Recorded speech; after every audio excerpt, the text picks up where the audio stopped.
चलिए देखिएगा कि किस तरीके से मोहम्मद गौरी भारत पर आक्रमण करता है और तराइन का पहला युद्ध और दूसरा युद्ध होता है, और इसके बाद जो है कुतुबुद्दीन ऐबक के द्वारा, जो कि मोहम्मद गौरी का गुलाम था, ठीक है, या सेनापति था, उसके द्वारा जो है यहाँ पर दिल्ली सल्तनत की स्थापना की जाती है, ठीक है।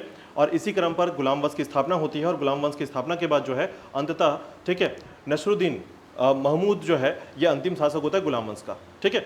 अब गुलाम वंश में स्थिति इतनी खराब हो जाती है, यानी कि अंतिम समय में जैसे ही बलबनी वंश आता है, ठीक है, तो बलबनी वंश के आने के बाद जो है अंततः जो है गुलाम वंश की स्थापना, गुलाम वंश का जो अस्तित्व है इतना ज़्यादा कमज़ोर हो जाता है कि जो कहा जाता है कि शासक जो था, ठीक है, महमूद जो था, ये धीरे से अपनी टोपी सिलकर जीवन को जीता था। स्थिति इस तरीके की हो जाती है, ठीक है। अंततः जो है शासक इतना कमज़ोर हो जाता है कि वो क्या करता है कि अपनी टोपी सीकर या फिर इस तरीके से काम करके जीवन चलने लगा था, ठीक है। और बलबन कौन था? तो बलबन आपको पता होगा कि इल्तुतमिश के द्वारा बनाया गया चालीसा जो दल था उसका एक व्यक्ति था वो, ठीक है।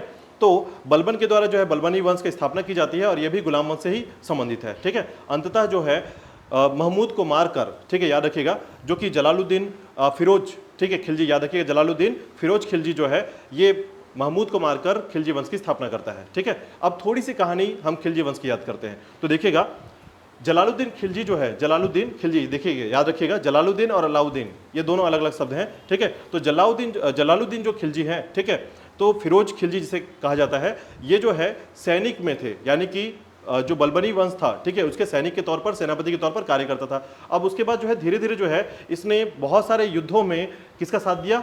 आपके बलबन वंश का साथ दिया, यानी कि गुलाम वंश का साथ दिया, ठीक है।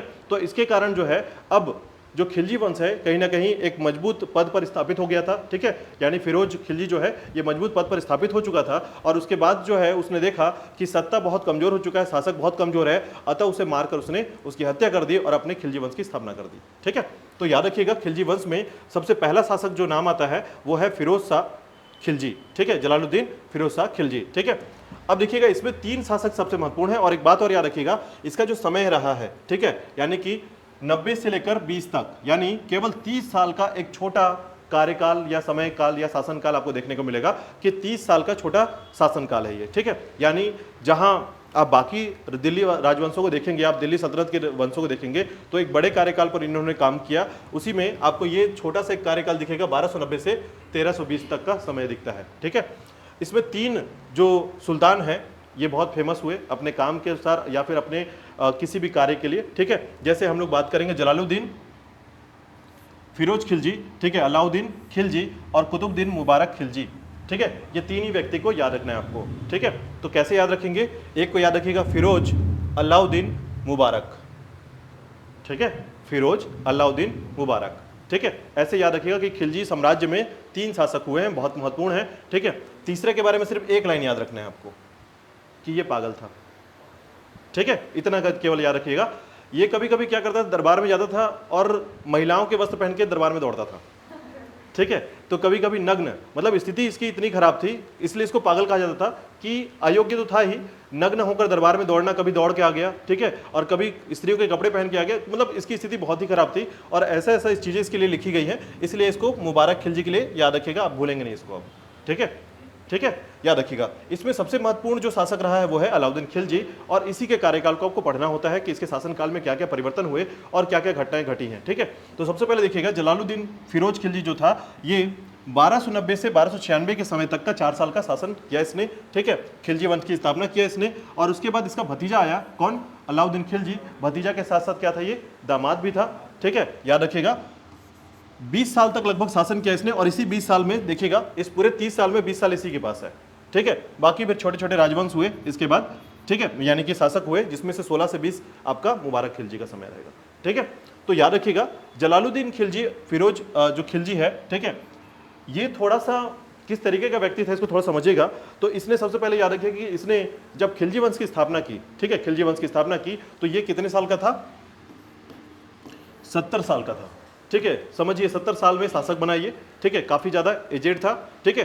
तो अधिकांश एज होने के कारण इसकी जो तैयारी थी, यानी कि शासक के तौर पर इसकी तैयारी जो थी ये थोड़ा सा सौहार्दपूर्ण था, ठीक है। सौहार्दपूर्ण मतलब कि चाहता था कि जनता के साथ जुड़कर काम करूं मैं, ठीक है, और ये अधिक से अधिक, ठीक है, याद रखिएगा, अधिक से अधिक कम कठोर दंड देकर जनता को अपने साथ सौहार्दपूर्ण में जोड़ना चाहता था। ठीक है, इसका मतलब यह है कि ये कठोर दंड देता था। ठीक है, सॉरी, कम कठोर दंड देता था। यानी कि इसका दंड देने का तरीका क्या था कि अगर आप बहुत तरीके से काम ऐसा करते हैं जिसमें बहुत बड़ी दंड की एक आवश्यकता हो सकती है, लेकिन वहां पर फिर भी ये क्या करता था, बहुत कम दंड देकर ये जो है छोड़ दिया करता था। ठीक है, तो ऐसे में क्या होता था कि इसकी सौहार्दता को देखते हुए अधिक से अधिक धर्म जो है इस समय थोड़े से कहीं ना कहीं धर्मों के साथ ये थोड़ा सा एक नॉर्मलाइज जीवन को जीता था। ठीक है, तो इसने अपने समय में, याद रखिएगा कि जलालुद्दीन फिरोज खिलजी ने अपने समय में 70 साल की उम्र में शासक बना। ठीक है, और किलोगढ़ी, ठीक है, यहां पर इसने अपना राज्यारोहण या अभिषेक कहां कराया था,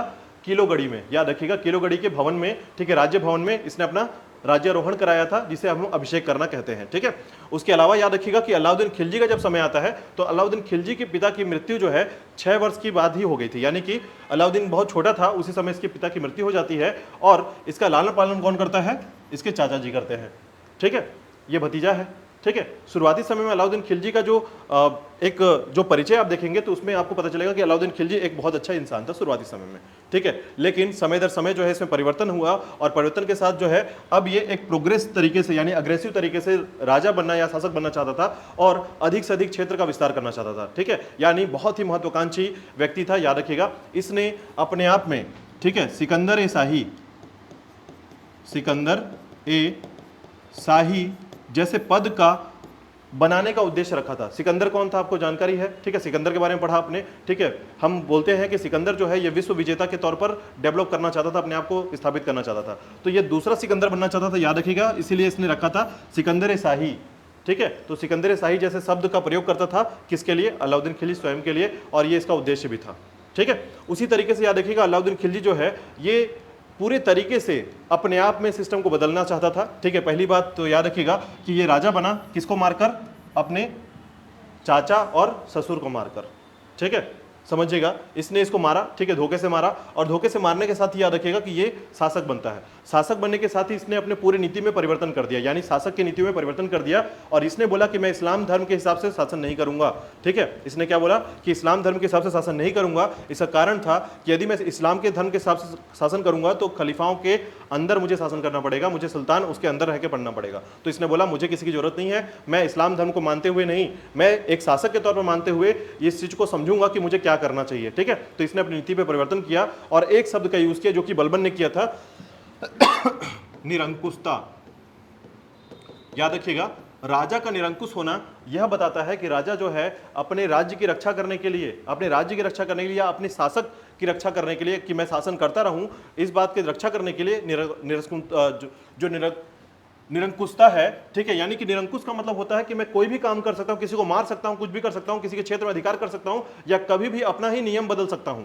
ठीक है, इसको निरंकुश शासक कहा जाता है। ठीक है, अंकुश और निरंकुश, लिमिटेड और अनलिमिटेड। ठीक है, तो जब यहां पर निरंकुश शब्द आता है तो इसका मतलब है कि ये जो है शासन को चलाने के लिए किसी भी हद तक जा सकता है, इसे कहा जाता था निरंकुश शासक। ठीक है, तो इस शब्द का प्रयोग करता है और अब बोलता है मैं राजा इसी तरीके का बनूंगा। ठीक है, और इस्लाम धर्म को नहीं मानते हुए, याद रखिएगा, इस्लाम धर्म को मानता जरूर था, लेकिन ये क्या करता था कि इस्लाम धर्म के साथ, ठीक है, इस्लाम धर्म के साथ इस्लाम धर्म अलग रहेगा और शासन प्रवृत्ति अलग रहेगी। ठीक है, और इसने अपने क्षेत्र में बहुत सारे परिवर्तन किए। अब इसने सबसे बड़ा जो है एक अध्यादेश जारी किया था, याद रखिएगा, इसने 4-5 अध्यादेश जारी किए हैं। ठीक है, इसका कारण भी बताऊंगा आपको, लेकिन इससे पहले हम थोड़ा सा जलालुद्दीन फिरोज खिलजी के बारे में पढ़ेंगे। ठीक है, तो देखिएगा सबसे पहले कि खिलजी राजवंश या खिलजी वंश की स्थापना किया किसने, फिरोज शाह खिलजी ने। याद रखिएगा, जलालुद्दीन फिरोज शाह खिलजी ने, इसने 4 साल तक शासन किया। और ये कौन था, थोड़ा सा इसके बारे में जानेंगे, कर लीजिएगा। तो देखिएगा कि अपनी योग्यता, यानी जलालुद्दीन ने अपनी योग्यता में एक सैनिक के स्तर पर उठते हुए सर ए जहांदार,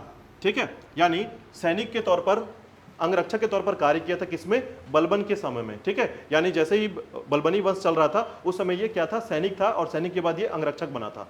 ठीक है, उसके बाद जिसे बाद में समाना का गवर्नर बना दिया गया, और मंगोल आक्रमण के समय सफलतापूर्वक सामना करने के कारण कैकूबाद ने उसे दिल्ली बुलाकर शाहिस्ता खां की उपाधि दी और आरिज ए मुमालिक सेना मंत्री का पद भी प्रदान कर दिया। तो इस तरीके से ये डेवलप हुआ अपने पद में प्राप्त करने के बाद। याद रखिएगा कि धीरे धीरे इसे कुछ उपाधि मिली, और साथ ही साथ जो है ये कहीं ना कहीं बलबन के समय से, ठीक है, बलबन के समय दिख चुकी, याद रखिएगा बहुत लंबे समय का है, यानी अभी ये 70 ईयर्स के समय की बात हो रही है, तो 70 साल का, इसका मतलब है कि इसने काफी लंबा समय देखा है।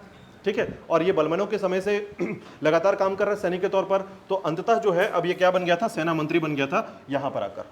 ठीक है, अब जब सेना मंत्री बनता है तो उसके बाद इसके दिमाग में एक बात आती है कि किस तरीके से, ठीक है, बलबन वंश को समाप्त किया जाए। तो यहां पर समझिएगा कि भारत में खिलजी वंश के संस्थापक जलालुद्दीन फिरोज खिलजी था।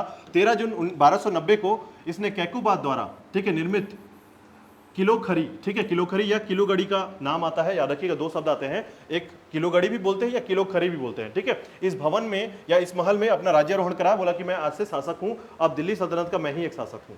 ठीक है, तो ये पूछा जाता है, याद रखिएगा, कि फिरोज शाह ने अपना राज्यारोहण किस भवन में कराया था, याद रखिएगा, किस भवन में कराया था। तो क्वेश्चन याद रखिएगा, पहला क्वेश्चन है आज का खिलजी वंश से। ठीक है, कि फिरोज शाह, ठीक है, और दूसरा क्वेश्चन याद रखिएगा, यहीं से दूसरा क्वेश्चन भी आता है, एक क्वेश्चन और याद रखिएगा आप, कि दिल्ली सल्तनत में सर्वाधिक आयु वाला शासक कौन था। ठीक है, जिसने सर्वाधिक आयु में अपना राज्यारोहण कराया था या अभिषेक कराया था, वो था जलालुद्दीन फिरोज शाह खिलजी, याद रखिएगा। ठीक है, तो दो क्वेश्चन याद रहेगा आपको यहाँ पर। पहला क्वेश्चन कि इस पहला फिरोज शाह खिलजी ने अपना राज्यारोहण कहाँ कराया था, किलोगढ़ी में कराया था, ठीक है, या किलोखरी में कराया था। और दूसरा याद रखिएगा कि सर्वाधिक एज वाला या आयु वाला शासक कौन था दिल्ली सल्तनत का, फिरोज शाह खिलजी था।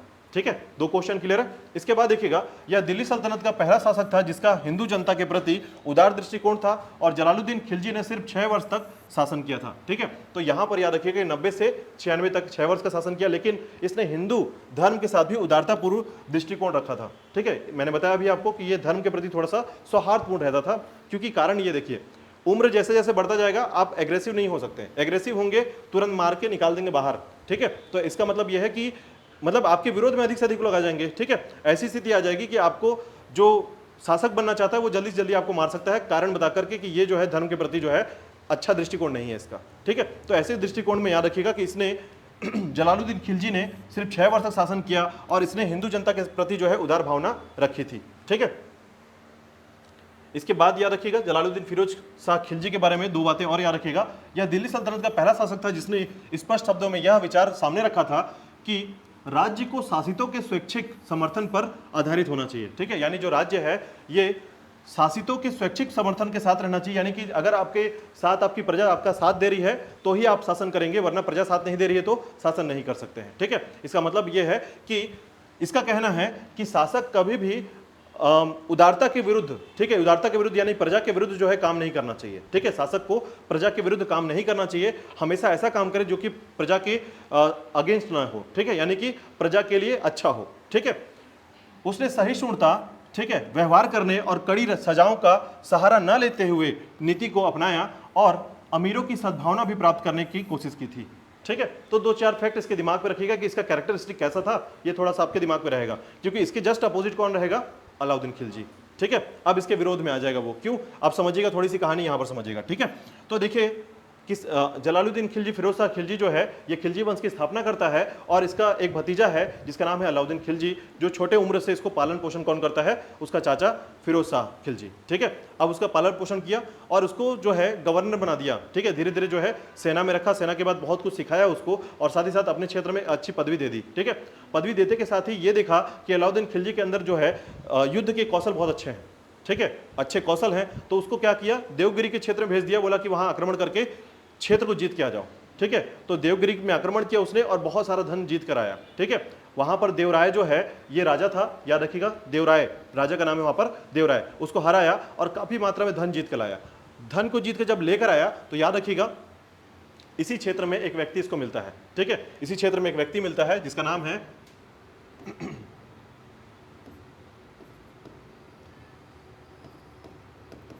हजार दिनारी। ये शब्द याद रखिएगा, इससे जुड़ा हुआ अलाउद्दीन के समय से जुड़ा हुआ एक शब्द है हजार दिनारी। ठीक है, इसके बारे में थोड़ा सा मैं अभी आगे बात करूंगा, लेकिन यहाँ पर अब समझिएगा कि फिरोज शाह की मृत्यु कैसे हुई है, उसके बाद फिर यहाँ तक पहुंचूंगा मैं। ठीक है, तो ये जो है काफी मात्रा में धन जीत के लाता है, कहाँ से, तो देवगिरी से। तो याद रखिएगा यहाँ पर देवगिरी में यादव वंश की स्थापना थी इस समय। ठीक है, यादव वंश का स्थापत्य था, और यहाँ पर जो है देवगिरी में देवराय को हराकर ये वापस पहुंचता है और काफी मात्रा में धन लेकर आता है, लेकिन धन को लाते लाते ये क्या करता है, धन को छिपा देता है।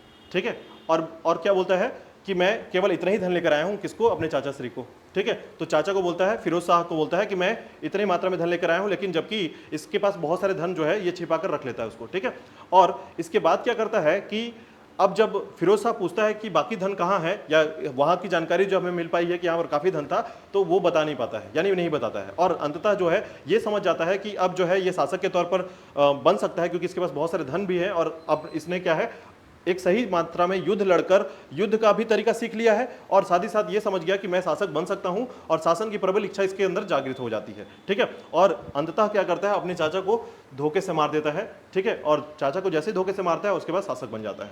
ठीक है, तो याद रखिएगा इसने धोखे से अपने चाचा को मारा था, किसको, फिरोज शाह खिलजी को मारा था। ठीक है, अब फिरोज शाह को जब मारता है, याद रखिएगा जैसे ही अपने चाचा को मारता है, अब उसके बाद पूरी जो वहां के जो, क्योंकि ये प्रजा के प्रति थोड़ा सहानुभूति था फिरोज शाह, तो ये जो है प्रजा इसके विरोध में ना आ जाए, इसलिए इसने कुछ अपनी नीतियों को बदल दिया। मैंने अभी बताया अपनी नीतियों को बदल दिया था, तो कारण यही था कि फिरोज शाह को मारने के कारण जो इसकी प्रजा इसके विरोध में ना आ जाए, और काफी मात्रा में, याद रखिएगा।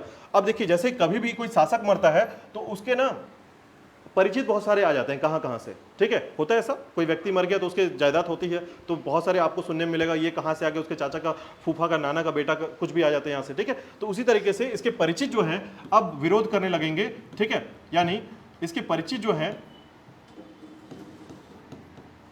ठीक है, तो परिचित और साथ ही साथ प्रजा, ये दोनों के विरोध से बचने के लिए इसने अपनी नीतियों को बदल दिया।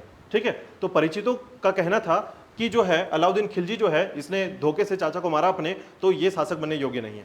ठीक है, साथ ही साथ प्रजा भी ये कहने लगी कि अपने शासक को मारकर ये शासक बनना चाहता है, तो ये उसके लायक नहीं है, और इस तरीके से विरोध को देखते हुए इसने क्या किया, विरोध का दमन करना प्रारंभ कर दिया।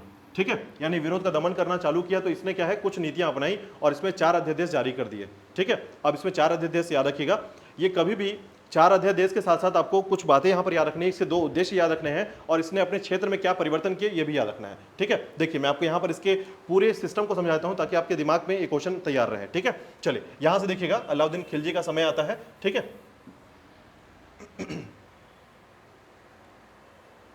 चलिए इस पॉइंट को थोड़ा सा लास्ट में पढ़ लेते हैं कि जलालुद्दीन की नीति को अलाउद्दीन खिलजी ने उलट दिया। जो भी उसका विरोध करने का प्रयत्न करता उसे कड़ी सजा देता था। ठीक है, तो मैंने बताया अभी आपको, उसका विरोध जो भी करेगा उसको सजा देता था ये। ठीक है, अलाउद्दीन खिलजी की बात हो रही है। जलालुद्दीन खिलजी के समय ईरानी फकीर सीदी मौला को हाथी के पैरों के तले जो है कुचलवा दिया था इसने, अलाउद्दीन खिलजी ने। ठीक है, तो शासक था कौन, जब फिरोज शाह खिलजी था तो उस समय जो है अलाउद्दीन खिलजी के समय जो है अलाउद्दीन खिलजी ने क्या किया था, एक ईरानी फकीर था, सीदी मौला नाम था उसका, इसे हाथियों के पैरों के तले कुचलवा दिया था। ठीक है, जबकि वहीं शासक जो है एक सौहार्दपूर्ण अपने व्यवहार को दिखाता है, वहीं उसका भतीजा जो है ये काम कर रहा था। ठीक है, यानी कि सीदी मौला को क्या किया था, हाथियों के नीचे जो है कुचलवा दिया था पैरों से। ठीक है, तो ये ऐसे काम करता था। आपके अलाउद्दीन खिलजी का समय आ गया, तो अलाउद्दीन खिलजी के अच्छे बर्ताव के कारण, याद रखिएगा जब उसका उम्र थोड़ा कम था, अच्छे बर्ताव था उसका, तो फिरोज शाह ने अपनी पुत्री का विवाह कर दिया था उसके साथ। इस तरीके से वो भतीजा तो था ही, साथ ही साथ दामाद भी हो गया था। ठीक है, चलिए अब यहाँ से स्टार्ट करते हैं अलाउद्दीन खिलजी के बारे में, थोड़ा सा समझिएगा अलाउद्दीन खिलजी के संबंध में। ठीक है, तो देखिएगा कि अलाउद्दीन खिलजी का जन्म जो है 1266 में हुआ है। उसके पिता का नाम शहाबुद्दीन खिलजी था। ठीक है, जो जलालुद्दीन फिरोज का क्या था, भाई था। ठीक है, इसके बाद याद रखिएगा 1294 में अलाउद्दीन खिलजी ने देवगिरी पर आक्रमण किया और सुल्तान जलालुद्दीन खिलजी से छिपाकर अपार धन संपत्ति प्राप्त की। ठीक है, जो कि मैंने आपको बताया कि इसने अपने धन को छिपा लिया था, तो देवगिरी में आक्रमण किया इसने, और देवगिरी में आक्रमण करने के बाद यहाँ से देवराय को हराया और उसके बाद काफी धन जो है जीत लिया था। ठीक है, और उसमें से काफी धन को छिपा दिया। ठीक है, इसके बाद देखिएगा, इसके बाद देवगिरी से विजय प्राप्त करके अलाउद्दीन खिलजी की सुल्तान बनने की इच्छा जो है प्रबल हो गई, और उसने, ठीक है, 19 जुलाई 1296 को धोखे से सुल्तान जलालुद्दीन खिलजी की हत्या कर दी और स्वयं सत्ता अर्जित कर लिया। ठीक है, तो यहां पर थोड़ा सा आपको याद रखना है कि किस तरीके से घटना घटी। उसको देवगिरी भेजा गया, देवगिरी से वो जीत कर आया, और जीत के आने के बाद जो है अपने ही चाचा को मार दिया। ठीक है, अब शासक बन गया है। 21 अक्टूबर 1296 को अलाउद्दीन खिलजी ने स्वयं को कड़ा मानिकपुर में सुल्तान घोषित कर दिया, और वह सुल्तान बनने से पूर्व सूबेदार था। इसका राज्याभिषेक दिल्ली में बलबन के लाल महल में किया गया था। ठीक है, तो यहां पर याद रखिएगा कि अलाउद्दीन का राज्याभिषेक कहां हुआ है। ठीक है, तो दिल्ली में हुआ है, ये याद रखिएगा। आज का तीसरा क्वेश्चन याद रखिएगा कि अलाउद्दीन खिलजी का, ठीक है, राज्यारोहण या अभिषेक कहां हुआ है, ये क्वेश्चन याद रखिएगा। ठीक है, तो अलाउद्दीन खिलजी का जो राज्याभिषेक हुआ है वो दिल्ली में बलबन के जो लाल महल था वहां पर हुआ है। ठीक है, इसके बाद देखिएगा, यहां से आपको थोड़ा सा इसकी कहानी को थोड़ा सा और अब याद रखने की कोशिश करनी है, क्योंकि आपको खिलजी वंश में केवल यही कहानी याद करनी है। ठीक है, तो खिलजी वंश में केवल इसी पॉइंट को याद रखिएगा कि अपने विरोधियों को आतंकित करने के लिए अलाउद्दीन खिलजी ने अधिक से अधिक कठोरता और निष्ठुरता बनाए रखने का माध्यम अपनाया, और जलालुद्दीन खिलजी के शासनकाल में इस्लाम कबूल कर 2000 मंगोल दिल्ली के आसपास बसा दिए गए। ठीक है, अलाउद्दीन खिलजी ने अमीरों को अपने विरुद्ध षड्यंत्र रोकने के लिए अनेक नियम स्थापित किए थे। ठीक है, तो ये अब यहां पर थोड़ी सी कहानी को समझिएगा, अब यहीं पर हम इसको समझेंगे। ठीक है,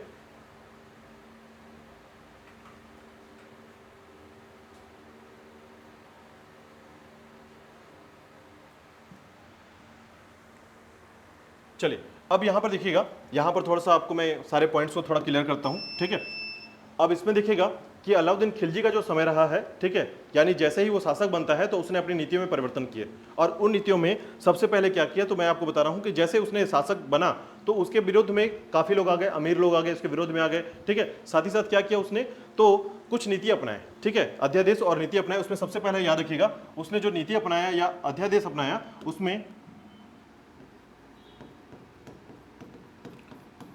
उसमें सबसे पहला काम कर दिया गया कि अमीर अब एक दूसरे से नहीं मिलेंगे।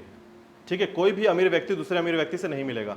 ठीक है, इसका मतलब है कि कहीं पर भी मेरे विरुद्ध जो है षड्यंत्र नहीं रचा जाएगा। ठीक है, इसके लिए क्या किया गया, तो सबसे पहले याद रखिएगा कि यहां पर किसी प्रकार का शराब, ठीक है, मदिरा पान, ये सब बैन कर दिया गया कि किसी प्रकार के जो ग्रुप में मिलन होता था। ठीक है, जैसे हम कोई त्यौहार मनाने की बात करते हैं तो उस प्रकार के त्यौहारों को बंद कर दिया गया कि आपस में अगर ये मिलेंगे तो मेरे विरुद्ध षड्यंत्र रचेंगे। ठीक है, तो सबसे पहला काम किया इसने कि मदिरा और शराब बैन कर दिया और त्यौहार मनाने से, ठीक है, निषिद्ध कर दिया, मना कर दिया। मतलब इस तरीके से जो है सबसे पहला काम किया इसने कि कोई भी अमीर व्यक्ति दूसरे अमीर व्यक्ति में नहीं मिलेगा, और साथ ही साथ ये भी कह दिया कि कोई व्यक्ति बिना शासक के अनुमति के शादी नहीं करेगा।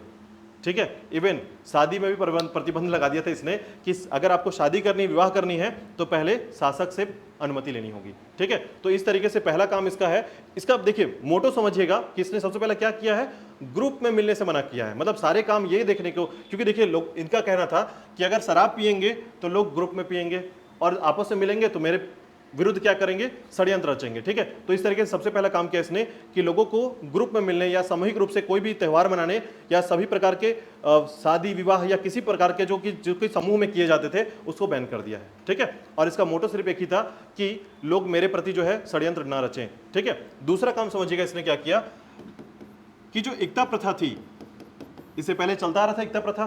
ठीक है, आपने सुना था कि सभी को क्या दिया जाता था, भूमि दिया जाता था। ठीक है, तो जो भी सामंत या जहांगीर जो थे, जो कि भूमि रखते थे अपने पास, ये काफी अमीर हो चुके थे। ठीक है, अब इनको गरीब करने की बात है कि अगर ये गरीब हो जाते हैं तो इनका फोकस पैसे कमाने में रहेगा। ठीक है, ये मेरे विरुद्ध षड्यंत्र नहीं रचेंगे। तो ऐसे में क्या किया गया, इनको सभी जमीन को इनसे छीन लिया वापस। बोला कि जिनको जो जो जमीन मिला हुआ था सब वापस कर दो, और जमीन इससे वापस ले लिया और सबको वेतन देना चालू कर दिया। बोला कि अब मैं वेतन ही दूंगा, जितना पैसा तुमको जरूरत है उतना ही दूंगा मैं, उससे ज्यादा कुछ नहीं दूंगा अब। ठीक है, यानी जमीन छीनकर वेतन प्रणाली चालू कर दिया इसने। ठीक है, तो याद रखिएगा एकता प्रथा को क्या कर दिया इसने, बंद कर दिया। ठीक है, उसके बाद एक पॉइंट और याद रखिएगा इसमें,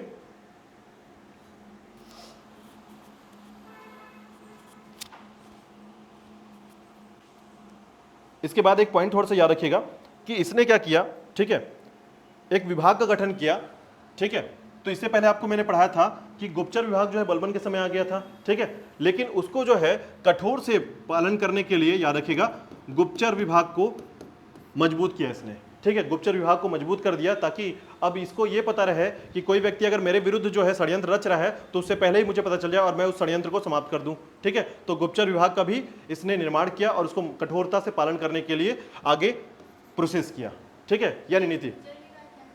गुप्तचर विभाग मतलब जैसे ये होता है कि आपने देखा होगा कि आप मैं एक सामान्य तौर पर आपको एग्जांपल देता हूँ। देखिएगा, पुलिस, हमारे यहाँ पुलिस होती है। ठीक है, तो पुलिस के गुप्तचर ना अलग अलग जगह में फैले हुए होते हैं और तुरंत बोल देते हैं फ़ोन, सर यहाँ पर रामू छिपा हुआ है, जो आपका 5 लाख वाला इनामी वाला गुंडा है वो यहाँ छिपा हुआ है। ठीक है, तो इसका मतलब ये है कि गुप्तचर ये होते थे कि इनको पता नहीं चलता था कि ये हमारे व्यक्ति हैं, लेकिन ये क्या होता था, समाज में फैले हुए रहते थे। ठीक है, मतलब सामान्य इंसान के तौर पर अपना काम करेंगे, लेकिन साथ ही साथ ये कनेक्शन रहता था राजा के साथ डायरेक्ट, कि वो वहाँ से जाके चुपचे से बताते थे राजा को कि वहाँ पर 4 लोग मिलकर षड्यंत्र कर रहे हैं आपके विरोध में। ठीक है, वो चारों को उठा के ला के फांसी की सजा, तो ये हमेशा कड़ी सजा देता था, याद रखिएगा, सीधे फांसी सजा। और इसकी सजा का तरीका इतना कठिन था, समझिए कि अगर बाजार में मान लीजिए कोई व्यक्ति है, तौल रहा है, मान लीजिए कुछ 250 ग्राम कम बेच रहा है वो, ठीक है, तो वो क्या करता था, यदि पकड़ा गया कि सामने वाला व्यक्ति जो है कि तौलने में गलती किया है, ठीक है, मान लीजिए 1 किलो आपने कुछ खरीदा, उसमें 750 ग्राम आपको मिल रहा है, 250 ग्राम उसने नहीं दिया आपको, ठीक है, आपको ठग लिया एक तरीके से। तो अलाउद्दीन खिलजी के समय ऐसा था कि यदि अगर कोई व्यक्ति ऐसा करता, पकड़ा जाता है, तो उसके शरीर से 250 ग्राम मांस निकाल लिया जाता, ठीक है। अब ऐसी स्थिति में कोई ऐसा करेगा क्या उसके बाद? बस उसके बाद जो है इस समय में बाजार व्यवस्था बहुत अच्छी हो गई थी, ठीक है, मतलब कोई वस्तु जो है 20 साल तक ना उसका रेट बढ़ा ना घटा, मतलब ऐसा हो गया था। आज हमारे यहाँ 20 साल में क्या से क्या हो जाता है, लेकिन उस समय ऐसा था कि 20 साल तक, जब तक ये था 1296 से 1316 तक, तब तक 20 साल में बाजार पर पूर्णतः नियंत्रण किसने रखा था? अलाउद्दीन खिलजी ने रखा था, ठीक है। तो एक तरीके से इसने कुछ अच्छा काम भी किया, एक तरीके से ये बताकर कि शासन व्यवस्था के साथ साथ करप्शन को खत्म किया इसने, ठीक है। तो करप्शन को खत्म करने का काम भी, कालाबाजारी को खत्म किया इसने, ठीक है। और एक बात याद रखिएगा, इसके साथ में थोड़ा सा यहाँ पर और एक बात बता दूं आपको, ठीक है।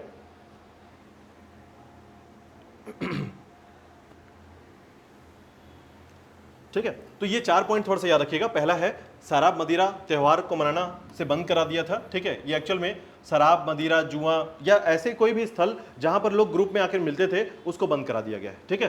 शादी करने के लिए आपको पहले से अनुमति लेनी पड़ेगी शासक की, याद रखिएगा। दूसरा, एकता प्रथा को समाप्त करते हुए अब वेतन प्रथा चालू कर दी गई कि वेतन जो है अब ये प्रारंभ कर दिया गया। और तीसरा याद रखिएगा, गुप्तचर व्यवस्था को सुदृढ़ कर दिया गया ताकि अपने विरोध में हो रहे षड्यंत्र को ये पता कर सके और साथ ही साथ उसको समाप्त कर सके, ठीक है। उसके बाद याद रखिएगा, एक और पॉइंट आपको याद रखना थोड़ा सा यहाँ पर, कि इसने जो है वेतन प्रथा तो चालू किया ही किया, साथ ही साथ जो है याद रखिएगा कि कभी भी विवाह प्रथा को, एक बात याद रख लीजिएगा कि विवाह के लिए याद रखिएगा, अगर इसको विवाह करना है तो शासक को जो है अनुमति लेनी होती थी, ठीक है। तो ये 4 अलग अलग अध्यादेश थे, याद रखिएगा 4 अध्यादेश जारी किए थे इसने। शराब मदिरा जुआ पर प्रतिबंध लगा दिया गया, एकता प्रथा को समाप्त किया गया, वेतन, ठीक है, और उपहार प्रथा को भी समाप्त कर दिया गया। याद रखिएगा, उपहार कोई किसी को दे नहीं सकता था, ठीक है, उपहार देना बैन कर दिया गया था, ठीक है। और उसके बाद गुप्तचर विभाग को सुदृढ़ किया गया और साथ ही साथ विवाह को भी प्रतिबंधित किया, बिना अनुमति के विवाह निषेध था, ठीक है। ये 4 पॉइंट याद रखिएगा। इसके अलावा जो है एक और इसने काम किया था कि हिंदू भी, जो हिंदू धर्म के लोग थे या हिंदू मानने वाले लोग थे, इसने हिंदू के संदर्भ में एक बात की थी, याद रखिएगा कि हिंदू धर्म को मानने वाले जो लोग थे, ठीक है, जो जनता थी जो हिंदू धर्म को मानती थी, इसके विरोध में भी इसने कठोर नियम पालन कर दिए, ठीक है।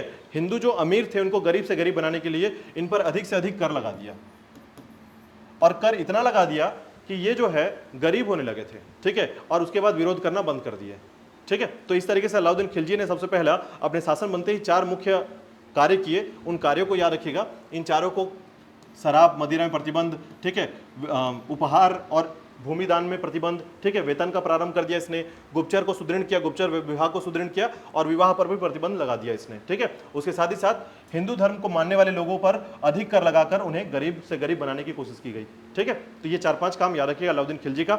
उसके बाद देखिए, अलाउद्दीन खिलजी ने अपने सिस्टम को बदलने के लिए, ठीक है, नीति को बदलने के लिए जो मुख्य कार्य किए उसमें याद रखिएगा सैनिक सुधार, ठीक है, सबसे इंपॉर्टेंट काम इसका याद रखिएगा, काम था इसका सैनिक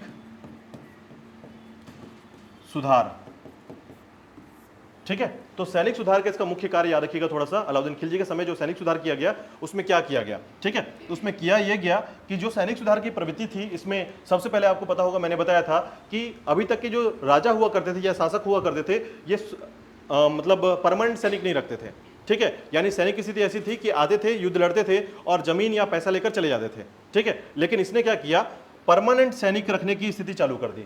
अब सैनिक हमारे यहाँ ही रहेंगे, उनको वेतन दिया जाएगा, जमीन नहीं दिया जाएगा, ठीक है। तो सैनिक सुधार में याद रखिएगा वेतन देने की प्रथा जो है प्रारंभ की गई, और सैनिक कैसे हुए, अब नियमित हो गए।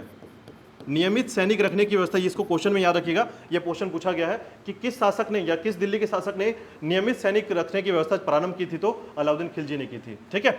यहां से देखिएगा, यहां जितने टॉपिक मैं बता रहा हूं ना, ये सब कुछ क्वेश्चन में पहले आ चुके हैं, ठीक है। तो जितने टॉपिक है, मैं यहां पर क्वेश्चन डायरेक्ट नहीं बोल रहा हूं, लेकिन आप याद रखेंगे क्वेश्चन में ही है, सभी के सभी टॉपिक जो है ये क्वेश्चन में है, ठीक है। उसके बाद याद रखिएगा कि सैनिक का हुलिया बदल दिया गया। अच्छा, आप लोगों ने देखा होगा आज हमारे सैनिकों का जो हुलिया, जैसे आप बोलते हैं कि हमारे यहाँ आर्मी का कलर, ड्रेस कलर आपने देखा है, पुलिस का देखा है आपने, तो सैनिकों का हुलिया कहाँ से आया है? तो सैनिकों का हुलिया मतलब पहले क्या होता था, कोई भी कुछ भी पहन के सैनिक बन के पहुंच गया है, ठीक है।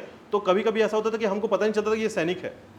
अगर मान लीजिए अभी आज के टाइम में होता है ना कि अगर आप कोई भी जॉब करते हैं तो आपका प्रोफाइल तैयार होता है, आपकी फोटो निकाली जाती है, आपका आईडी कार्ड बनाया जाता है, प्रॉपर तरीके से पता चलता है आप इस विभाग में काम कर रहे हैं, आपका आईडी कार्ड आप दिखाते हैं तो आप बोलते हैं हाँ आप पुलिस विभाग में हैं, आप फलाना विभाग में हैं, ठीक है। तो उस तरीके से इसकी पहचान तैयार करने के लिए सैनिकों का हुलिया तैयार किया गया, हुलिया, ठीक है, इसको याद रखिएगा, हुलिया प्रथा, ठीक है। हुलिया प्रथा मतलब सैनिक ड्रेस कोड, ठीक है। तो सैनिक ड्रेस कोड जो है इसके यहाँ से स्टार्ट हुआ था, तब जाकर लोग, अब पुराने समय में सैनिक जो है अपने ड्रेस के हिसाब से कपड़े पहनते थे, साथ ही साथ अपनी पहचान रखते थे, ठीक है। तो याद रखिएगा हुलिया प्रथा जो है किसने शुरुआत की थी, अलाउद्दीन खिलजी ने, सैनिक हुलिया प्रथा, ठीक है। उसके बाद याद रखिएगा कि सैनिकों और घोड़ों को कुछ ग्रुप में बांटे थे, ठीक है, जैसे 5000 की ग्रुप, 10,000 की ग्रुप, यानी आज हम देखते हैं कि हमारे जो आर्मी है उनका एक ग्रुप होता है सीआरपीएफ, तो सीआरपीएफ में 5000 सैनिक होते हैं इसमें, ठीक है। तो उस प्रकार से कुछ नंबर ऑफ काउंटिंग में इसको बांट दिया गया, यानी सैनिकों को क्या किया गया, ग्रुप में बांटा गया, ठीक है। साथ ही साथ याद रखिएगा कि सैनिक और घोड़ों को दागने की प्रथा चालू की गई, घोड़े को दाग दिया जाता था। अब देखिए सभी घोड़े का कलर हो सकता है कि एक ही घोड़ा अलग अलग कलर में, आप यहां पर समझ रहे होंगे कि इंसान को पहचानना थोड़ा आसान है, घोड़े को कैसे पहचानेंगे कि ये घोड़ा जो है, जैसे कभी कभी क्या होता था, पहले क्या करते थे लोग, सैनिक लोग, वो मैंने अभी आपको बताया कि सैनिक क्या करते थे, आते थे, जमीन या पैसा लेते थे और वापस चले जाते थे, ठीक है। तो घोड़े वाले सैनिक का पैसा ज्यादा होता था, ठीक है। तो पहले पैदल आए, फिर घोड़े में बैठ के आए, और फिर उसी घोड़े को दोबारा लेकर आए और 3 बार शासक से पैसे ले लिए, ठीक है। तो इसने इस चीज को रोकने के लिए, मतलब करप्शन हो रहा है, समझिए बात को। कभी कभी आप ऐसा करते हैं, पहले जनरली ऐसा होता था कि हमने प्रसाद ले लिया है, फिर ऐसे घूम कर आए, दोबारा फिर प्रसाद ले लिया हमने, ठीक है, और फिर उधर से किसी को पकड़ा गया, फिर दोबारा प्रसाद ले लिया, ठीक है। बहुत कॉमन होता था ऐसा। अगर आपके चेहरे पर फिर टीका लगा दिया जाए जनरली कि आप आए प्रसाद लेने, टीका के साथ प्रसाद दिया गया, अब दोबारा कैसे आएंगे, टीका को मिटाएंगे, पता चल जाएगा, ठीक है। तो इसी तरीके का समझिए कि इसने करप्शन को रोकने के लिए घोड़ों को दागने की प्रथा चालू कर दी, ठीक है। यानी करप्शन को रोकने के लिए क्या किया, अब जो घोड़े के ऊपर आते, क्योंकि होता क्या था कि मान लीजिए मेरे पास 6 घोड़े हैं, आपके यहाँ 6 पैदल सैनिक हैं, मैं 6 घोड़े आपको दे दूंगा, और वो 6 घोड़े जो हैं गिनती के तौर पर 6 हैं, लेकिन जब वो आएंगे आपके सामने तो मैं 12 करके लेके आऊंगा, 6 अभी लेकर आया, फिर दोबारा फिर चेंज किया, फिर लेकर आया। तो ऐसे में क्या हुआ, अगर घोड़े को दाग दिया गया है, उस पर निशान बना दिया गया है, अब उसको कैसे बदलेंगे, ठीक है। तो इसने घोड़े को दागने की प्रथा जो है ये चालू की थी, ठीक है, याद रखिएगा, ताकि करप्शन रुक सके, ठीक है, याद रखिएगा। तो इस तरीके से इसने सैनिक सुधार जो किया, इसमें याद रखिएगा आप कि सबसे पहले इसने क्या किया, वेतन देने की प्रथा, सैनिक को नियमित कर दिया और इनकी हुलिया बना दी, यानी हुलिया प्रथा जो चालू की, और साथ ही साथ सैनिकों और घोड़ों में दागने की प्रथा प्रारंभ की थी, ठीक है। सैनिक को दागा नहीं जाता था, सैनिक इनके साथ होते थे और घोड़े को दागने की प्रथा प्रारंभ की गई थी, ठीक है। याद रहेगा ये 4 काम सैनिक सुधार के तौर पर।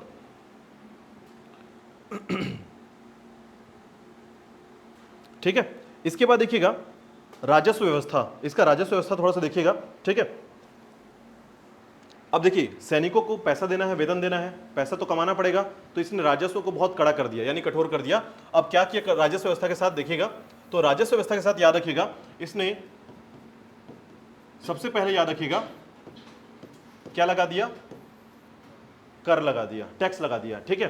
पहले के शासक जो है 1/3, ठीक है, 1/3 के कर पर चलते थे, ठीक है। इनका टैक्स क्या होता था कि एक पूरे राजस्व का तीसरा हिस्सा ये लेता था, शासक लेता था, लेकिन अब ये जो है कर कितना लगा दिया था, 1/2, यानी जितना आप कमाओगे उसका आधा हिस्सा मुझे दोगे, ठीक है। तो इसने राजस्व कर में आधा कर जो है वसूलना प्रारंभ कर दिया था, ठीक है। जो भी आप कमाओगे, यानी अगर आप 100 रुपये कमाते हो तो 50 रुपये उसमें मेरा। पहले ऐसा होता था, पहले के शासक ऐसा होता था कि 100 रुपये अगर कोई व्यक्ति कमा रहा है तो 25 रुपये लेता था, उसमें 75% आप ही के पास रहता था, ठीक है। लेकिन अब ये इसने क्या कर दिया है, इसने कर दिया है कि 1/2, यानी कि जितना भी आप कमाओगे उसका आधा हिस्सा शासक को देना पड़ेगा, कर के तौर पर देना पड़ेगा, ठीक है, क्योंकि राजस्व इसको कमाना था। साथ ही साथ याद रखिएगा इसमें कर में, ठीक है, 2 नए कर लगा दिए, ठीक है। शासक का कर जो था उसमें 2 नए कर लगाए थे, इसने चराई कर और घरी कर, ये 2 कर हैं, याद रखिएगा। चराई कर क्या होता है, तो जो पशु, दुधारू पशु होते थे उनको चराने के लिए जगह चाहिए, ठीक है। तो उस जगह जहां पर इस तरीके की चराई बनाई जाती थी, चारागाह बनाया जाता था, उस जगह पर यदि आप अपने पशु को लेकर आते हैं तो आपको टैक्स पे करना पड़ेगा, ठीक है। तो इसे कहा जाता है चराई कर, याद रखिएगा, ठीक है। दूसरा है आपका घरी कर। घरी कर मतलब घर को बनाने का कर, ठीक है, यानी कि प्रॉपर्टी टैक्स एक तरीके से समझिएगा कि अगर आप किसी घर पे रहते हैं और इस शासक के अंतर्गत प्रजा में रहते हैं आप, तो अपने घर का इस क्षेत्र में होने का आप टैक्स पे करेंगे, ठीक है। तो इस तरीके से याद रखिएगा 2 कर व्यवस्था चालू किया नया, चराई कर और घरी कर, ठीक है। ये घरी कर मतलब घर पे कर, याद रखिएगा, घर पर कर। ठीक है, ये दो व्यवस्था याद रखिएगा। इसके अलावा याद रखिएगा कि इसने क्या किया, अपने पूरे दिल्ली को, ठीक है, यानी अभी ये दिल्ली का शासक है, ठीक है, तो दिल्ली को पूरा क्या किया, इसने दिल्ली की पूरी जमीन को नपवा दिया। ठीक है, यानी पैमाने के तौर पर पैमाइश किया इसका, यानी नपवाया कि दिल्ली की जमीन कितनी बड़ी है और किसके पास कितनी बड़ी जमीन है। ठीक है, तो याद रखिएगा इस तरीके से, जैसे अभी आप वर्तमान में देखते हैं कि आप बोलते हैं कि मेरे पिताजी के पास इतनी बड़ी जमीन है, ठीक है, तो सरकार को ये पता चलता है तो आपसे प्रॉपर्टी टैक्स ले लेता है, लेते हैं ऐसे। अगर आप बोलेंगे मेरे पास जमीन नहीं है तो आपसे कहां से टैक्स लेंगे, लेकिन यदि आप बोलेंगे कि मेरे पास जमीन है, जायदाद है, प्रॉपर्टी है, तो आप उससे टैक्स भरते हैं। तो उसी प्रकार इसने क्या किया, पूरे जमीन को नपवाया दिल्ली का, और दिल्ली के हर क्षेत्र में रहने वाले लोगों पर टैक्स लगा दिया, प्रॉपर्टी टैक्स का। ठीक है, तो इसको वसूलने के लिए एक व्यक्ति को, यानी एक पद सृजित किया इसने, मुस्तखान, याद रखिएगा नाम है, इसका नाम है मुस्तखराज। ठीक है, मुस्तखराज, याद रखिएगा ये एक पद है जो क्या करता था, कर वसूलने का काम करता था शासक के अधीन। ठीक है, यानी शासन के अधीन जो है मुस्तखराज एक कर होता था, और ये दिल्ली के अधीन जो है, केवल दिल्ली में ही अप्लाई किया था इसने इस प्रकार का टैक्स वसूलने का काम। ठीक है, तो नाम क्या था इसका, मुस्तखराज, मुस्तखराज। ठीक है, याद रखिएगा। तो मुस्तखराज जैसे पद को सृजित किया, और ये दिल्ली में आने वाले जितने भी क्षेत्र थे उससे क्या करता था, ये टैक्स वसूलता था और शासक को दे देता था। ठीक है, याद रखिएगा। ठीक है, ये था इसका राजस्व व्यवस्था अलाउद्दीन खिलजी का। ठीक है, और इसके अलावा याद रखिएगा इसने बाजार व्यवस्था को भी सुदृढ़ किया। जैसा कि मैंने बताया कि बाजार व्यवस्था कैसी थी, तो समझिएगा इसके समय जो है बाजार व्यवस्था जो है ये सबसे ज्यादा टफ मानी जाती है इस समय का। ठीक है, इसमें तनिक भी कालाबाजारी नहीं हो पाता था। ठीक है, तो देखिएगा बाजार व्यवस्था,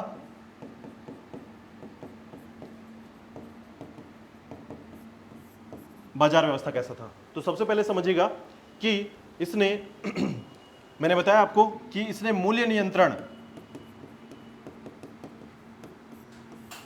ठीक है, मूल्य नियंत्रण किया, यानी 20 साल तक इसने ऐसा बाजार पर नियंत्रण रखा कि मूल्य हमेशा नियंत्रित रहे, सामानों पर कभी भी वो अधिक रेट पर ना जाए। ठीक है, यानी अधिक से कम एक नियंत्रित मूल्य को निर्धारित किया, और ये 20 सालों तक लगातार ऐसा रहा। जब तक ये शासन किया तब तक ऐसा रहा कि बाजार का मूल्य जो है कभी भी नहीं बढ़ा।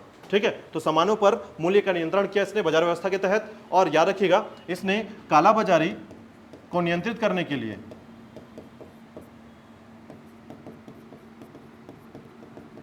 कठोर दंड का प्रयोग किया।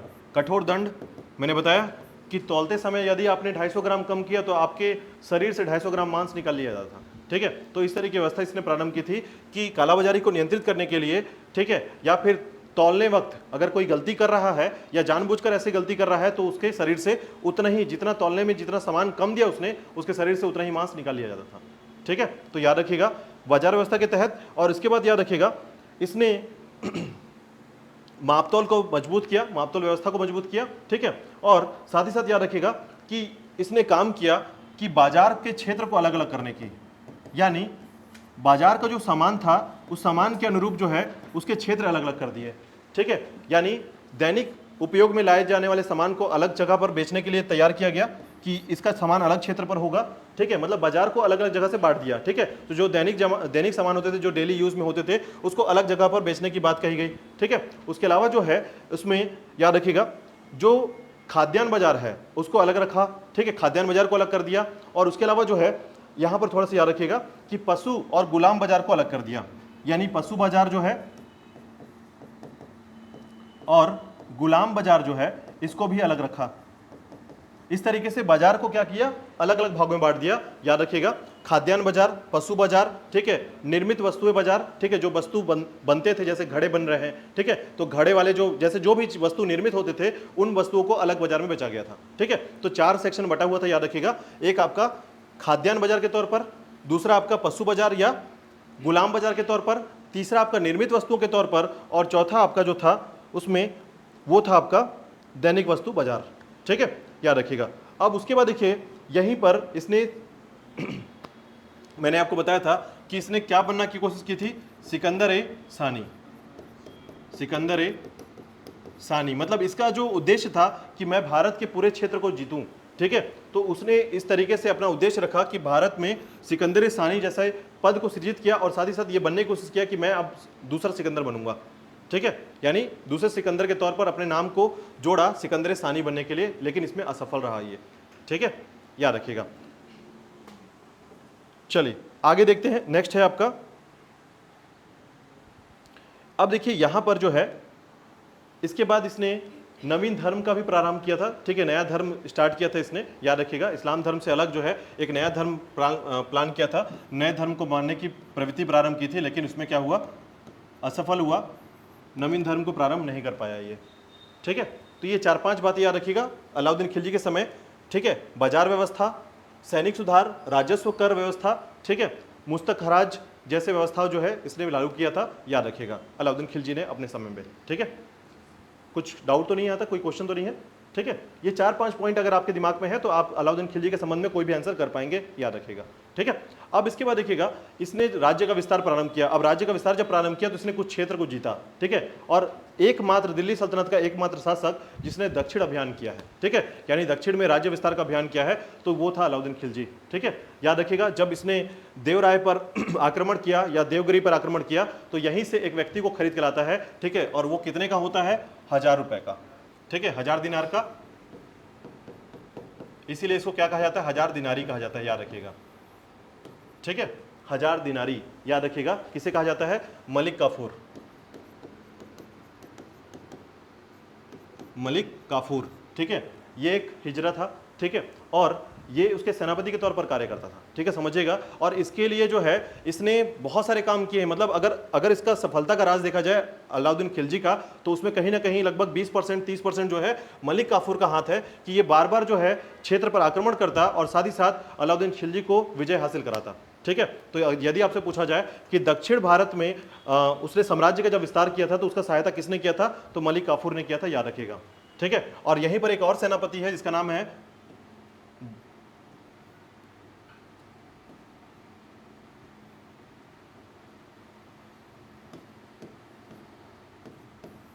जफर, ठीक है, मोहम्मद जफर नाम है इसका, याद रखिएगा। तो इसने भी मंगोलों के आक्रमण में, देखिए अलाउद्दीन खिलजी के समय जो है मंगोलों ने भारत के क्षेत्र पर 6 बार आक्रमण किया था, ठीक है। पूछा जाता क्वेश्चन है कि भारत पे अलाउद्दीन खिलजी के समय या शासन काल में मंगोलों ने कितने बार आक्रमण किया था, तो याद रखिएगा 6 बार आक्रमण किया था। और 6 बार आक्रमण में याद रखिए उसका साथ किसने दिया था, तो मोहम्मद जफर ने दिया था। और जफर जो है इसी में उसकी मृत्यु हो जाती है। और इसके बारे में बहुत अच्छी बातें लिखी गई है कि इसने मरते हुए भी अलाउद्दीन खिलजी के साथ जो है ईमानदारी बरती थी, ठीक है। तो ये बहुत इंपॉर्टेंट था, सेनापति के तौर पर इसने बहुत अच्छा एक प्रदर्शन किया, ठीक है, और मंगोलों के विरुद्ध जो है लड़ते में इसकी मृत्यु हो गई थी, ठीक है, याद रखिएगा। चलिए, तो इसके बाद देखिएगा कुछ पॉइंट्स पर बात करेंगे। जफर खां, मोहम्मद जफर खां इसके कहा जाता था, मंगोलों के समय में युद्ध हुआ था। अब देखिए हम इसके बारे में थोड़ा सा और बात करेंगे, किसके बारे में, अलाउद्दीन खिलजी के बारे में, और इसी को थोड़ा सा याद करने की कोशिश कीजिएगा, ठीक है। अब देखिएगा, अब जो मैंने आपको बताया है वही चीज यहाँ पर लिखा हुआ है, बस थोड़े से विस्तार में लिखा गया है, उसी को आप सुनेंगे अभी, ठीक है। तो देखिएगा यहाँ पर कि भोजों और उत्सवों का आयोजन करना निषिद्ध कर दिया गया। मैंने बताया आपको कि किसी प्रकार का त्यौहार या उत्सव मनाने के लिए बंद करा दिया गया।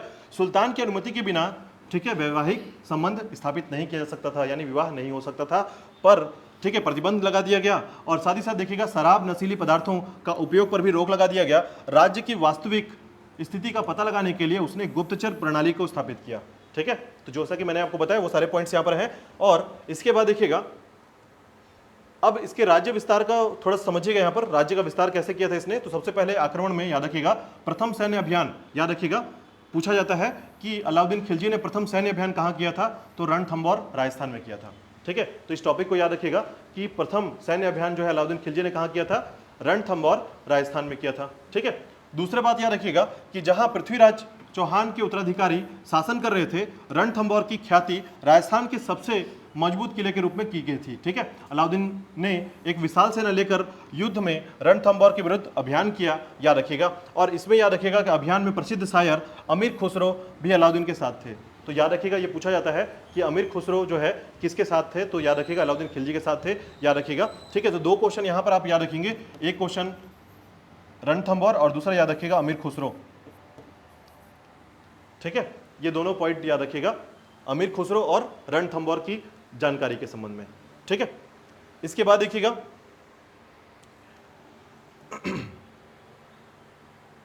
इसके बाद सुल्तान ने 3 माह तक किले पर घेरा डाले रखा। राजपूत संघर्ष करते हुए शहीद हुए तथा महिलाओं ने जौहर व्रत किया। अमीर खुसरो ने सर्वप्रथम जौहर व्रत को यहीं देखा था और जोधपुर के संस्कृत शिलालेख के में कहा गया है कि अलाउद्दीन ने देवतुल्य शौर्य से पृथ्वी अत्याचारों से मुक्त हो गई है।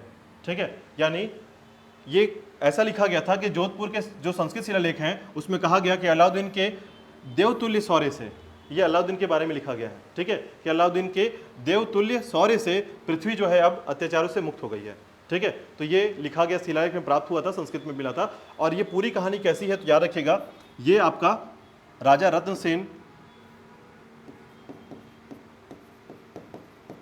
सिंह, ठीक है, और पद्मावती की कहानी में संबंध है। ठीक है, तो याद रखिएगा, आपको जानकारी होगा, पद्मावत आप लोगों ने देखा ही है। ठीक है, अलाउद्दीन खिलजी जो है पद्मावती के सौंदर्यता से इतना ज़्यादा प्रभावित था कि उसे देखना चाहता था, उसे पाना चाहता था। और इसके बारे में जो जानकारी हमें मिल पाती है वो किससे मिलती है, तो नाम याद रखिएगा, मलिक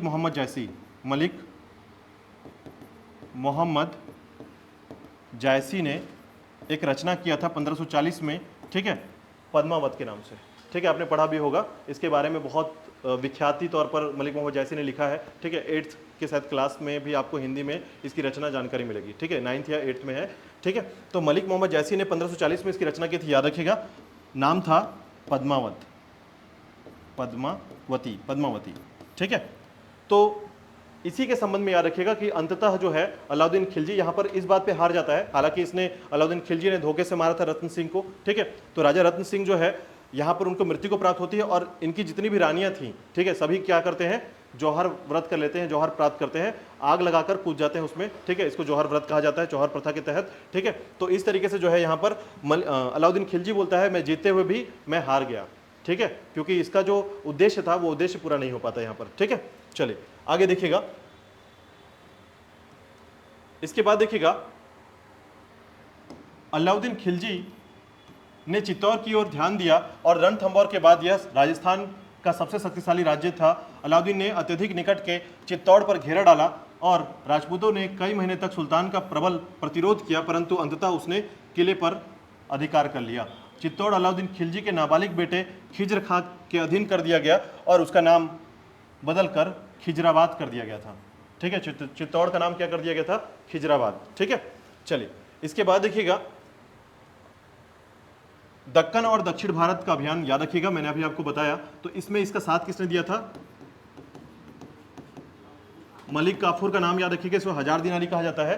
ठीक है, और इसे 1000 दिनार में खरीदा गया था, इसीलिए ये गुलाम था किसका, अलाउद्दीन खिलजी का, और सेनापति भी था। ठीक है, मालवा पर सल्तनत का प्रत्यक्ष शासन स्थापित किया गया तथा उसकी देखरेख के लिए एक सूबेदार नियुक्त किया गया। 1906 से 1907 में अलाउद्दीन ने 2 सैनिक आक्रमण की योजना बनाई। पहला आक्रमण याद रखिएगा रायकर्ण के विरुद्ध था, जो गुजरात के निष्कासित कर दिया गया जाने के बाद मालवा की सीमा में बगलाना पर अधिकार जमाए बैठा था। दूसरे आक्रमण का लक्ष्य देवगिरी का राय रामचंद्र था, जिसका रायकर्ण से संधि संबंध था। ठीक है, तो ये दोबारा फिर से वहीं पर आक्रमण करता है जहां पर पहली बार किया था, देवगिरी या गुजरात के क्षेत्र में, याद रखिएगा। ठीक है, तो दोबारा फिर से आक्रमण करता है और मलिक काफूर जो है यहां से अधिक धन जीतकर वापस लेकर आता है। ठीक है, तो इसका ये 2 आक्रमण याद रखिएगा।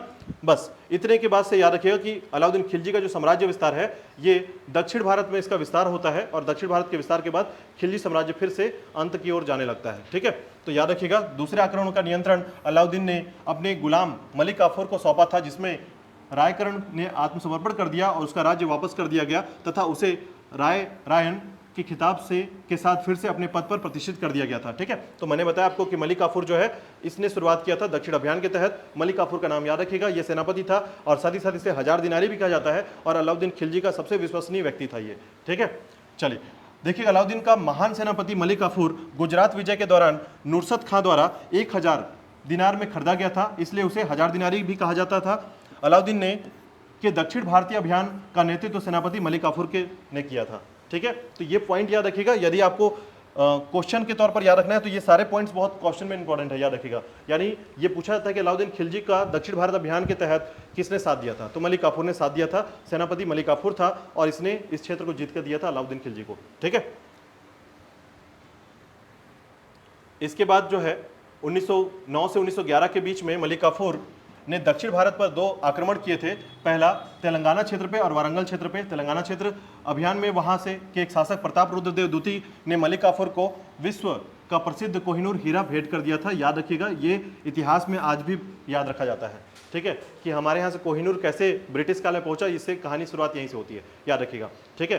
तो आपको पता होगा कि हमारा जो कोहिनूर हीरा है वो भारत का है और भारत से ये निकला था, ठीक है, गोलकुंडा की खान से ये निकला था, ठीक है, कोहिनूर हीरा, जो आज वर्तमान में कहाँ पर है, ब्रिटेन में है, ठीक है। तो ब्रिटेन में है, तो यहाँ पर से इसकी शुरुआत होती है। देखिएगा कि तेलंगाना अभियान में वहाँ के शासक, ठीक है, रुद्रदेव द्वितीय ने मलिक काफूर को, ठीक है, जैसे ही रुद्रदेव द्वितीय जो है हार जाता है तो वो क्या करता है, मलिक काफूर को गिफ्ट करता है क्या विश्व का प्रसिद्ध कोहिनूर हीरा, ठीक है, याद रखिएगा। तो किसने दिया था, रुद्रदेव द्वितीय ने दिया था, किसको दिया था, मलिक काफूर को दिया था, और कोहिनूर हीरा जो है इसको भेंट करता है और यहाँ से धीरे धीरे जो है अब ये ब्रिटेन तक पहुंच जाएगा जब अंग्रेज आ जाएंगे तो, ठीक है। तो कोहिनूर हीरा यहाँ से शुरुआत होता है इसका, याद रखिएगा, ठीक है। इसके बाद देखिएगा दूसरे आक्रमण में द्वार समुद्र माबर, ठीक है, आधुनिक कर्नाटक का क्षेत्र, मदुरई तमिलनाडु का क्षेत्र, यह पहला अवसर था जब मुसलमानों की सेना दक्षिण के मदुरई तक पहुंच गई थी और अलाउद्दीन ने अलाई दरवाजा, अब देखिए अलाउद्दीन ने क्या क्या बनवाया है, थोड़ा सा इसको याद रखिएगा, ठीक है। तो अलाई दरवाजा, हौज खास, सीरी फोर्ट, जमात खाना, मस्जिद का निर्माण कराया और मंगोल आक्रमण से सुरक्षा हेतु 1304 में दिल्ली में सीरी को राजधानी बनवाया था और किलेबंदी करवा दी थी, ठीक है। तो इसके कुछ निर्माण कार्य को याद रखिएगा, जैसे अलाई दरवाजा, हौज खास, सीरी फोर्ट, जमात खाना मस्जिद, ठीक है, इनका निर्माण कराया था और मंगोल के आक्रमण से बचने के लिए क्षेत्र को सुरक्षित भी करने के लिए किलों का निर्माण कराया था, ठीक है, अलाउद्दीन खिलजी ने। इसके समय में 6 बार मंगोलों का आक्रमण हुआ था, ठीक है।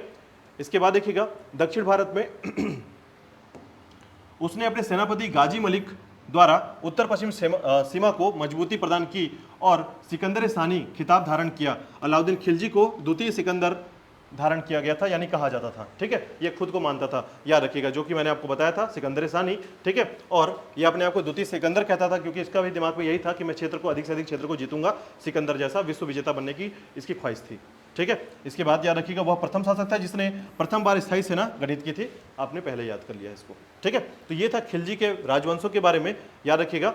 और अब उसके बाद देखिएगा जो कि मैंने आपको बताया कि खिलजी, अलाउद्दीन खिलजी के जो बाजार नियंत्रण और कृषि संबंधी नीति जो थी उसको कैसे सेट किया गया था, यानी इसने कैसे नीति चलाई थी। तो दिल्ली में 3 बाजार स्थापित किए गए, एक खाद्यान्नों के लिए, दूसरा कीमती वस्त्रों के लिए और तीसरा घोड़ों और गुलाम और पशुओं के लिए, ठीक है। तो इस तरीके से इसने क्या किया था, बाजार लगाए थे, ठीक है, यानी बाजार को अलग अलग कर दिया था। इसके अलावा जो है प्रत्येक बाजार का एक उच्च अधिकारी होता था, ठीक है, जिसे सहना या अधीक्षक कहा जाता था, व्यापारियों की एक पंजिका रखता था तथा दुकानदारों और कीमतों पर कड़ी कार्यवाही या निगरानी रखता था, ठीक है, कि मतलब आपको बाजार से संबंधित जो भी जानकारी बताई गई है सिर्फ उसको सेटल करने के लिए या फिर उस नीति को अपनाने के लिए ये सारी व्यवस्था की गई थी इसमें, ठीक है। इसके बाद देखिएगा इसके बाजार नियंत्रण प्रणाली में खाद्यान्नों की कीमतों सस्ती आपूर्ति सुनिश्चित करने के लिए उसने घोषणा की थी कि दोआब क्षेत्र यानी यमुना के निकट मेरठ से लेकर इलाहाबाद के निकट तक कड़ा सीमा तक, ठीक है, के प्रदेश में भू राजस्व की अदायगी सीधे राज्य की को की जाएगी, ठीक है। इसका मतलब है कि यहाँ से यमुना से लेकर इलाहाबाद के क्षेत्र हैं पूरे, उन क्षेत्रों तक का जो भी कर आएगा वो सीधे राज्य को प्रदान किया जाएगा, सीधे राज्य, कोई दूसरा कोई इसमें बीच पर नहीं आएगा, ठीक है। भू राजस्व बढ़ाकर उपज के आधे हिस्से पर निर्धारित कर दिया गया और राजस्व एकत्र करने के लिए मुस्तखराज नामक अधिकारी नियुक्त कर दी गई, ठीक है। तो मुस्तखराज नामक अधिकारी जो है वो नियुक्त किया गया था सिर्फ कर वसूलने के लिए, याद रखिएगा, ठीक है। और एक बात और याद रखिएगा, आधे हिस्से में केवल कर लिया जाता था, यानी आप कमाते जितने हैं उसका आधा हिस्सा यहाँ पर देना होता था कर के तौर पर, ठीक है। इसके बाद देखिएगा अलाउद्दीन के समकालीन अमीर खुसरो और उसके परवर्ती, ठीक है, इसामी, दोनों ने अलाउद्दीन को एक भाग्यशाली व्यक्ति कहा है, ठीक है। तो ये बेसिक है, कभी कभार गलती से पूछा जा सकता है, ये कभी कभार ऐसा पूछा जाता है कि किसने भाग्यशाली कह दिया है, ठीक है, ऐसे क्वेश्चन आते हैं। अलाउद्दीन खिलजी के दरबार में अमीर खुसरो और हसन देहवली जैसे कवि थे, ये आईएमपी है, याद रखिएगा। इसको पूछा जाता है कि उसके दरबार में कौन थे, ठीक है। और याद रखिएगा कि खुसरो ने सितार का आविष्कार किया है और वीणा संशोधित किया है, तो ये भी याद रखिएगा कि सितार का आविष्कार किसने किया है, तो अमीर खुसरो ने किया है और वीणा को संशोधित किया है, ये याद रखिएगा, ठीक है। तो ये आईएमपी है बहुत, ठीक है, याद रखिएगा।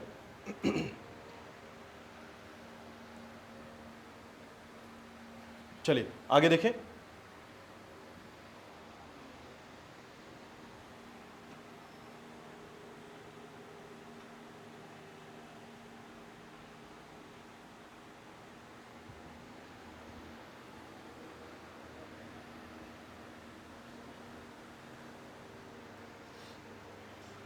ठीक है, आगे चले देखिएगा।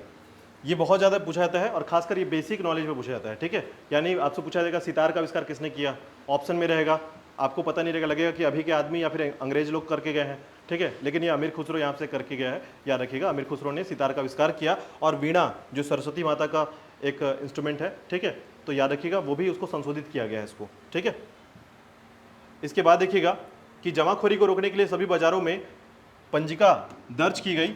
ठीक है, और उनके एजेंडों, ठीक है, एजेंटों और परिजनों को नियमों के उल्लंघन के लिए सामूहिक रूप से जिम्मेदार ठहराया जाता था और राज्य ने अपने भंडार स्थापित किए जिन्हें अनाजों से भरा रखा जाता था। यदि कोई दुकानदार कीमत से अधिक लेता था, ठीक है, तो मापतौल के गलत पैमाने का प्रयोग करता था तो उसे कड़ी सजा दी जाती थी, जो कि मैंने बताया था। ठीक है, तो वही चीज़ है जो मैंने आपको पहले बता दिया है, आपके दिमाग में वो चीज़ें पहले बस गई हैं, अब उसको सिर्फ पढ़ रहे हैं हम लोग। ठीक है, तो याद रखिएगा।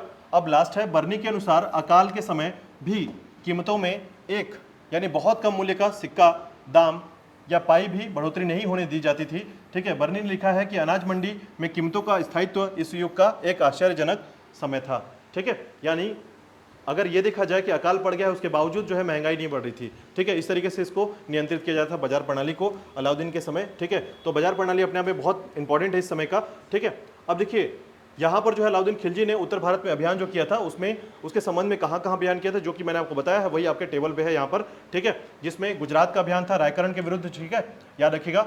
उलुग खां, नुसरत खां जो है अभियान का नेतृत्व करते हैं इस समय। और याद रखिएगा 1298 में ये होता है। गुजरात अभियान के काल में जैसलमेर को विजित किया गया था, राजा कर्ण यहाँ से भाग गए थे। ठीक है, इसके अलावा जो है दूसरा अभियान जो है रणथंबोर का अभियान है। राणा हम्बोर देव जो कि चौहान वंश के थे, इस समय भी उलुग खां और नुसरत खां थे। 1301 में पहले राणा सांगा ने आक्रमण को विफल कर दिया और नुसरत खां को मारा गया।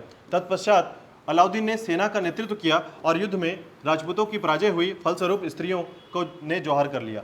ठीक है, तो ये रणथंबोर का युद्ध याद रखिएगा थोड़ा सा। ठीक है, इसके बाद आता है आपका तीसरा युद्ध जिसे चित्तौड़ का युद्ध कहते हैं। ठीक है, रतन सिंह के विरुद्ध और अलाउद्दीन खिलजी के विरुद्ध। ठीक है, दोनों एक दूसरे के विरोधी थे यहाँ पर, और चित्तौड़ पर अधिकार कर लिया गया और उसका नाम खिजराबाद रखा और 1311 में चित्तौड़ मालदेव को सौंप दिया गया। ठीक है, उसके बाद याद रखिएगा मालवा में महलक देव, ठीक है, आइनू मुल्क मुल्तानी इसके विरुद्ध में इसके नेतृत्व करता थे। ठीक है, 1305 में महलक देव जो है मांडू भाग गया और मालवा खिलजी साम्राज्य के अधीन हो गया। ठीक है, तो आपको कुछ क्षेत्र का केवल नाम याद रख लेना है। ठीक है, रणथंबोर याद रखिए, गुजरात याद रखिएगा। आपको ये इतना डिटेल नहीं पूछा जाता है कि बहुत डीप ऐसा नहीं आएगा क्वेश्चन पूछा जाता है कि निम्न में से किस जगह पर इसने आक्रमण किया था या किस क्षेत्र को राज्य में विस्तार में शामिल नहीं किया है।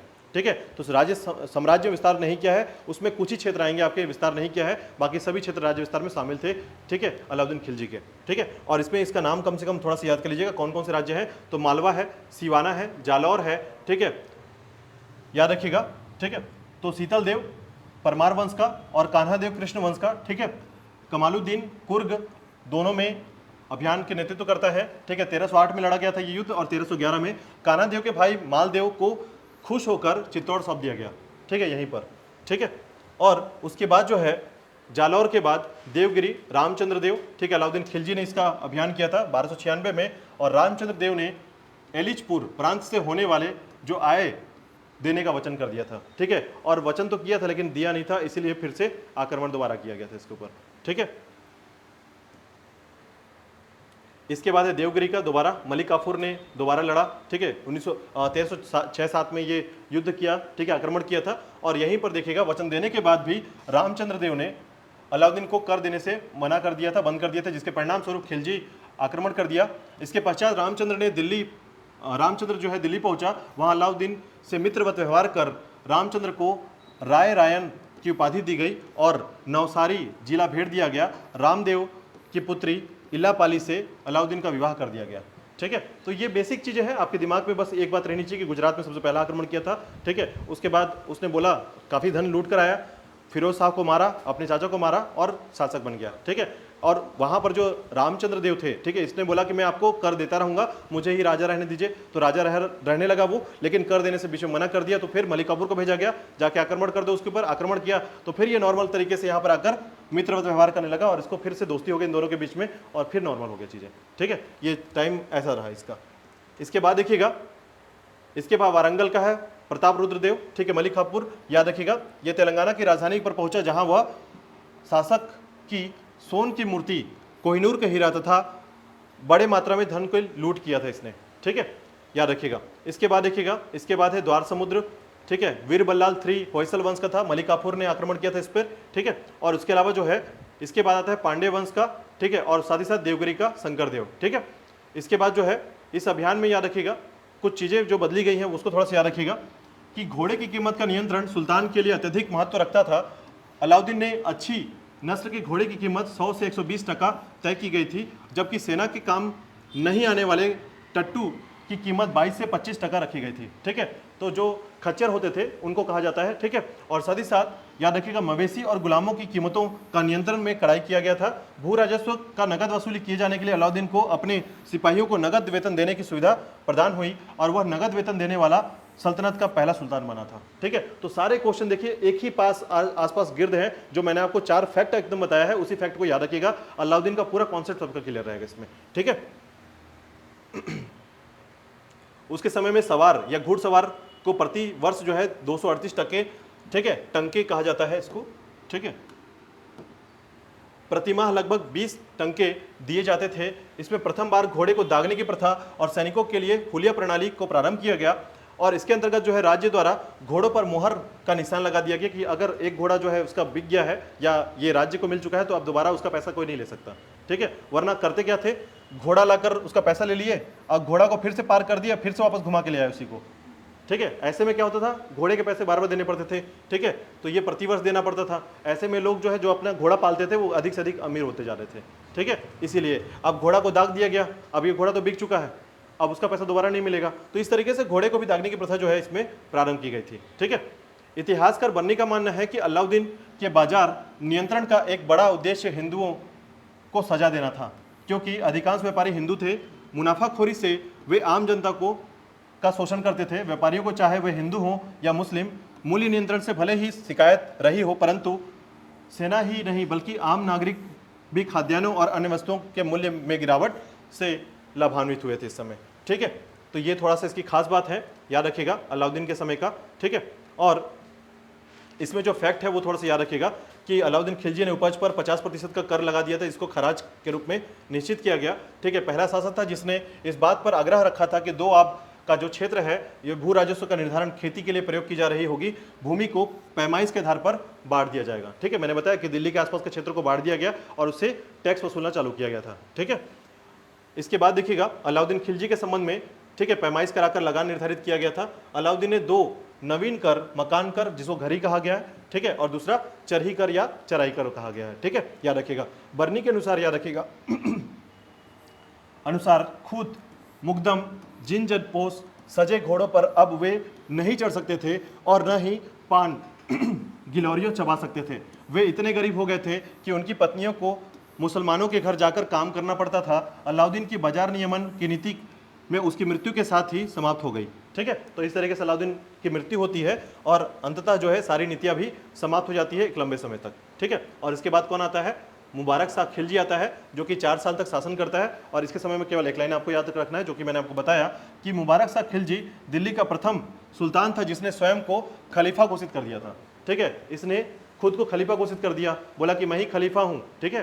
पहले लोग खलीफा के पास जाते थे और सुल्तान बोलते थे अपने आप को, और इसने बोला कि मैं ही खलीफा हो गया हूँ, यानी मैं ही धर्म हूँ अब, ठीक है, मैं ही सब कुछ हूँ, मेरे से आके पूछिए जो करना है, मैं ही सब कुछ करूंगा, ठीक है। तो इसने अपने आप को खलीफा घोषित कर दिया, ठीक है।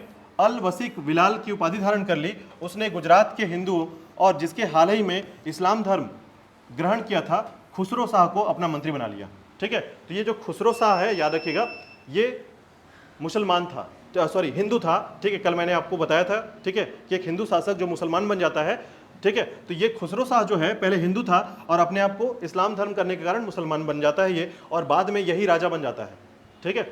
देखिएगा बर्नी के अनुसार मुबारक खिलजी कभी कभी दरबार में नग्न अवस्था में आता था, ठीक है।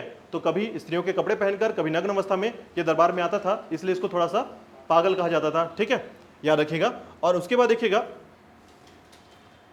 खुसरो शाह ने, ठीक है, अब यहां पर थोड़ा सा याद रखिए, खुसरो शाह ने हिंदू धर्म से परिवर्तित होकर मुसलमान बना था ये, ठीक है। और इसके द्वारा जो है खुसरो द्वारा मुबारक शाह खिलजी की हत्या कर दी गई और खुसरो शाह ने के नाम से शासक बना। ठीक है, उसने पैगंबर के सेनापति की उपाधि धारण की और उसके शत्रु इस्लाम के खतरे में हैं ये नारा लगाने लगे। ठीक है, इसका मतलब यह है कि खुसरो शाह जो है हिंदू था। ठीक है, पहले इस्लाम धर्म कबूल किया उसने और अपने आप को पैगंबर का दूत बताया। ठीक है, और इस तरीके से उसने क्या किया, तो जितने भी इस्लामिक धर्म को मानने वाले थे वो ये बोलने लगे कि इस्लाम अब खतरे में है और इतना नारा लगाने लगे। मतलब वो शासक है और इसके विरोध में रास्ते में चलते चलते इस तरीके के नारा लगाते थे। ठीक है, अंततः एक समय आ गया कि मोहम्मद जो तुगलक वंश जो है इसके बाद स्थापित हो जाता है और इस तरीके से तुगलक वंश जो है आता है। ठीक है, तो इसके बाद आप पढ़ेंगे तुगलक वंश के बारे में जो कि हम कल पढ़ने वाले हैं।